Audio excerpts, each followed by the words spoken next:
تلبیس آخوند قزوینی در نقل امام ذهبی از غالبی.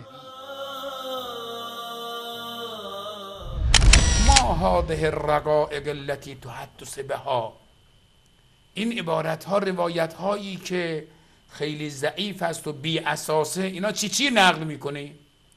این آقا برگشت گفت وزعناها، ما این روایت رو از خودمون جعل کردیم، لنرقق بها قلوب العامه، تا اینکه قلوب مردم رو یه مقداری نرم کنیم، آرام بکنیم نسبت به جناب ابوبکر و عمر، اینها رو متمایل.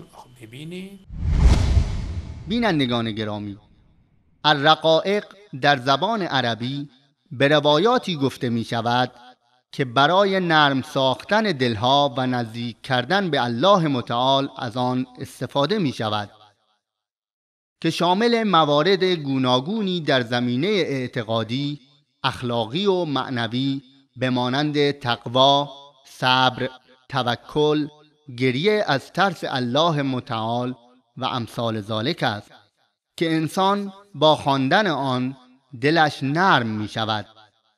اما جناب آخوند قزوینی آن را سخنی برای نرم کردن دل عامه در پذیرش خلافت ابوبکر رضی الله عنه ترجمه و تفسیر می کند.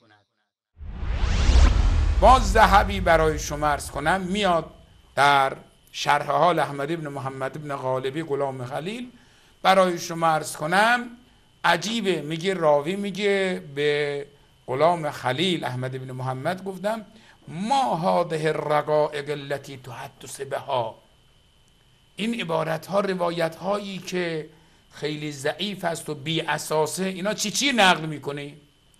این آقا برگشت گفت وزعناها، ما این روایت رو از خودمون جعل کردیم، لنرقق بها قلوب العامه، تا اینکه قلوب مردم رو یه مقداری نرم کنیم، آرام بکنیم نسبت به جناب ابوبکر و عمر، اینها رو متمایل.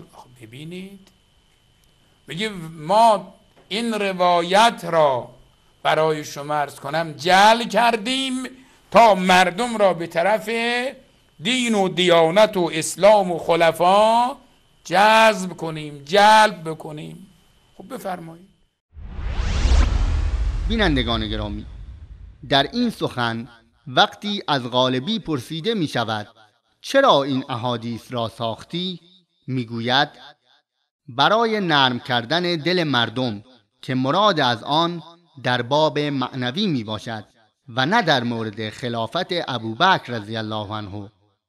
و از آنجایی که این راوی یک روایت در فضائل ابوبکر رضی الله عنه دارد، جناب قزوینی آن عبارت را کنار این مطلب ذکر می کند تا برای بینندگان توهم ایجاد کند که تمام فضائل نقل شده در مورد ابوبکر صدیق رضی الله عنه ساختگی می باشد.